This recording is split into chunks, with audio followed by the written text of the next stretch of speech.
शेखर एक साइंटिस्ट था जो अक्सर अपने लैब में कोई ना कोई आविष्कार करता रहता था। वो अपने काम में इतना व्यस्त रहता था कि हफ्तों हफ्तों तक घर वापस नहीं आ पाता था। एक दिन जब वो 2 हफ्तों के बाद घर वापस लौटता है, हे भगवान, ये कौन बहरूपिया मेरे घर में घुस आया है? अरे जी देखिए तो। अरे अरे माँ, घबराओ नहीं, ये मैं हूँ, तुम्हारा बेटा शेखर। अरे शेखर तू? अरे हाँ, तू तो शेखर ही है। ये कैसी हालत बना ली है तूने? पूरे चेहरे पर तो बालों की खेती हो आई है और इतने गंदे कपड़े। कितने दिनों से नहीं नहाया है तू? क्या करूँ माँ, मुझे काम से फुर्सत ही नहीं मिलती।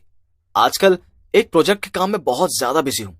इसीलिए तो कहती हूँ तू शादी कर ले। तेरे जीवन में एक लड़की की कमी है, बस वही आएगी तो ही तेरा सारा रूटीन बदल कर रखेगी। क्या माँ, तू भी ना, अभी तो मैं घर ही आया हूँ और तू लड़की की बात लेकर बैठ गई। शेखर अपने कमरे में फ्रेश होने चला जाता है। फ्रेश होकर जब पूरा परिवार डाइनिंग टेबल पर खाना खा ही रहा होता है, तभी ममता की एक सहेली घर पर आती है। ओह माय गॉड, शेखर कहाँ रहते हो आजकल तुम? कोई गर्लफ्रेंड का चक्कर तो नहीं है? तुम ही समझाओ श्वेता इसे, ये मेरी सुनता ही कहाँ है। अपने काम से इसे फुर्सत मिले तभी तो ये किसी लड़की के बारे में सोचेगा। ममता ठीक कह रही है बेटा, और देर करने का फायदा नहीं। तेरे उम्र के सारे लड़कों की शादी हो गई है, तू भी जल्दी से कोई अच्छी लड़की देख ले।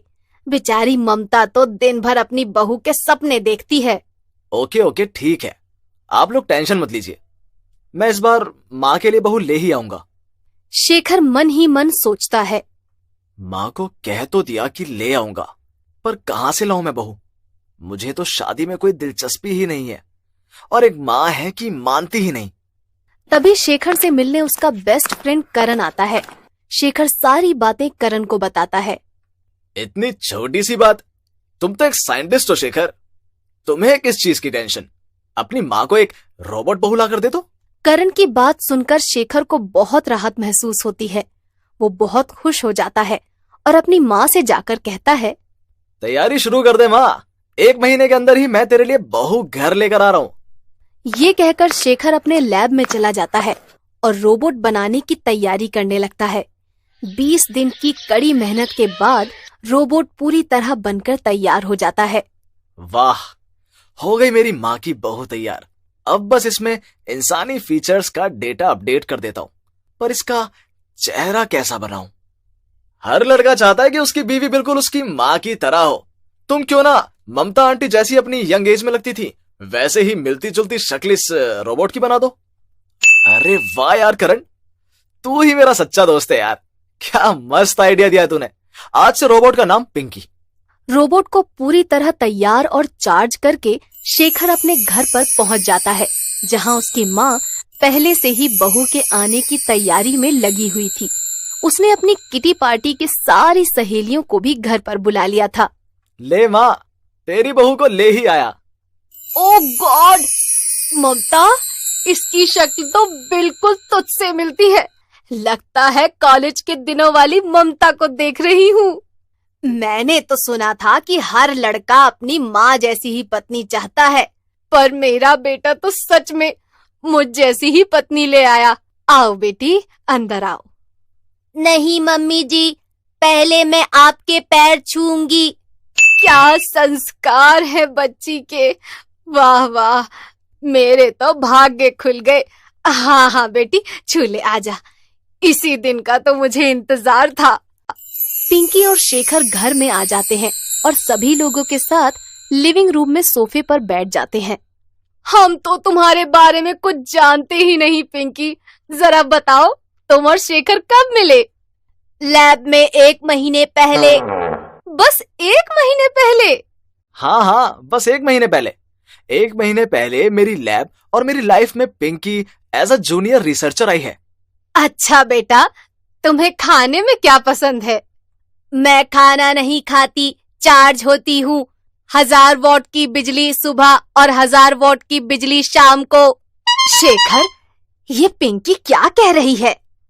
सिर्फ शक्ल से ही नहीं माँ, व्यवहार से भी तुम्हारी बहू बिल्कुल तुम पर गई है। बड़ी मजाकिया है पिंकी। अरे बहू, अपने हाथ की पहली रसोई नहीं खिलाओगी? हम तो कब से इंतजार में बैठे हैं। पिंकी किचन में चली जाती है। ये गैस कैसे ऑन होता है? ये फीचर तो मुझ में है ही नहीं। पिंकी एक हाथ से सिलेंडर को उठाकर हॉल में सबके सामने चली जाती है और कहती है, मम्मी जी, गैस ऑन कैसे होती है? हे भगवान, इतना भारी सिलेंडर बहू तूने एक हाथ में कैसे उठा लिया? अरे आंटी जी, पिंकी पहले एमएमए में फाइटर थी ना। शेखर करण के कान में फुसफुसा कर कहता है। खाना बनाने का प्रोग्राम तो मैं पिंकी में डालना ही भूल गया था। अरे माँ, वो पिंकी विदेश में पढ़ी लिखी है ना। विदेश में हमारे जैसे गैस चूल्हे थोड़ी ना होते हैं। चलो चलो पिंकी, किचन में चलो, मैं तुम्हें अभी गैस ऑन करना सिखा देता हूँ। किचन में जाकर शेखर खाना बनाने की प्रोग्राम चिप पिंकी में इंसर्ट कर देता है और तभी उसकी लैब से एक अर्जेंट फोन आता है और उसे जाना पड़ता है। मैं काम से लैब जा रहा हूँ, तुम सबको अच्छी तरह से खाना खिला देना। और हाँ, याद रखना, माँ को बड़ी बड़ी कचौड़ियाँ पसंद है, उन्हें खाना खिलाने के बाद दवाई देकर सुला देना। ये कहकर शेखर चला जाता है। किचन से पिंकी डाइनिंग टेबल जितनी बड़ी एक कचौड़ी लेकर सबके सामने पहुंचती है। लीजिए माँ जी, मैं आपके लिए बड़ी कचौड़ी लेकर आई हूँ। हे भगवान, इतनी बड़ी कचौड़ी तूने बनाई कैसे? अरे आंटी जी, हमारी भाभी तो सर्वगुण संपन्न है, विदेश में शायद बनाती होंगी इतनी बड़ी कचौड़ी। अच्छी बात है ना, वहाँ के तौर तरीके भी सीख पाएंगे अब हम। पिंकी के बर्ताव से ममता के सारे दोस्त अचंभे में पड़ जाते हैं। खाना खाकर सब अपने अपने घर चले जाते हैं। चलिए माँ जी, दवाई खा लीजिए। जैसे ही ममता दवाई खाती है, पिंकी ममता को गोद में उठाकर बच्चे की तरह सुलाने लग जाती है। हे भगवान, तू तो सही में एमएमए की फाइटर निकली। मुझे गोदी से नीचे उतार, मैं खुद से सो जाऊंगी। ममता, आज तक तू बच्चों को सुलाती थी, आज तेरी बहू तुझे सुला रही है। बहुत अनोखी बहू मिली है हमें। चलो, मैं दुकान के लिए निकलता हूँ, आजकल ग्राहकी भी बहुत कम हो गई है। चलिए पापा जी, मैं आपके साथ दुकान चलती हूँ, मम्मी जी को तो मैंने सुला ही दिया है। पिंकी सुरेश के साथ दुकान चली जाती है और सारे खड़े मसालों को पैकेट में भर देती है और दुकान को अच्छी तरह साफ कर देती है। इतनी जल्दी इतना सारा काम होता देखकर सुरेश हक्का बक्का रह जाता है। इसके बाद पिंकी दुकान के बाहर खड़ी होकर आवाज लगाती है, सबसे साफ सबसे शुद्ध मसाले आइए हमारी दुकान में पाइए, ले जाइए मसाले। हे भगवान, ये बहू क्या कर रही है? पिंकी की आवाज सुनकर आसपास के लोग दुकान पर आते हैं और दुकान के मसाले खरीदते हैं। सुरेश पिंकी से बहुत खुश होता है। इसके बाद वो घर वापस आ जाती है और घर के सारे काम पूरे कर देती है। तभी ममता उठकर कमरे से बाहर आती है। अरे, मेरे सोते सोते तूने इतने सारे काम कर भी दिए। धीरे धीरे पिंकी सबके साथ घुल मिल जाती है और सबका मन लगा देती है। सुरेश की ग्राहकी बढ़ाने में मदद करती है और घर के काम भी करती है। पिंकी के भोलेपन के कारण आसपास के लोग भी उसे बहुत प्यार करने लगते हैं। ऐसे ही एक दिन जब पूरा परिवार पिकनिक के लिए जा रहा था, रास्ते में शेखर की गाड़ी का टायर पंक्चर हो जाता है। आप लोग घबराइए मत, मैं 2 मिनट में टायर बदल कर आती हूँ। हाय रे, मेरी प्यारी पिंकी को किसी की नजर ना लगे। पिंकी के गाड़ी से उतरने के पहले ही गाड़ी के शीशों पर कोई अंडे फेंकना शुरू कर देता है, जिसके कारण किसी को बाहर का कुछ भी दिखाई नहीं देता और अचानक ही गोली चलने की आवाज सुनाई देती है। एक डाकू उनकी गाड़ी का दरवाजा खोलता है। बाहर निकलो, जिसके पास जो जो सामान है मेरे सामने रखो, वरना तुम लोगों की खोपड़ी खोल दूंगा। नहीं नहीं, हमारे पास कुछ भी नहीं है, हमें जाने दो। अगर चाहिए तो ये गाड़ी रख लो। ये गले का हार, कान की बाली, चूड़ियां, सारी चीजें उतार और अपने बैंक की डिटेल बता, चल।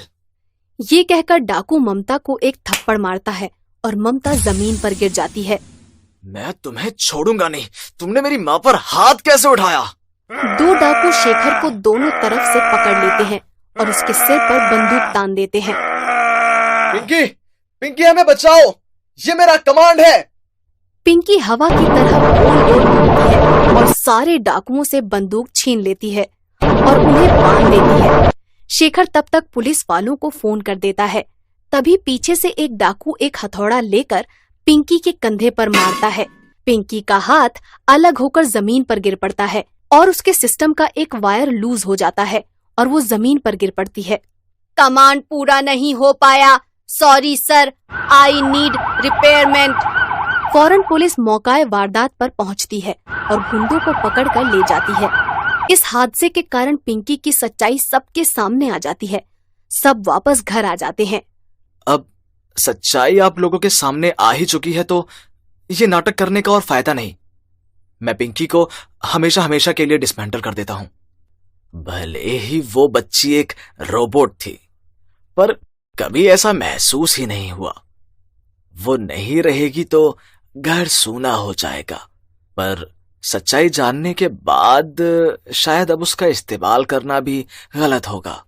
शेखर पिंकी को डिसमेंटल कर देता है और सब कुछ पहले की तरह हो जाता है।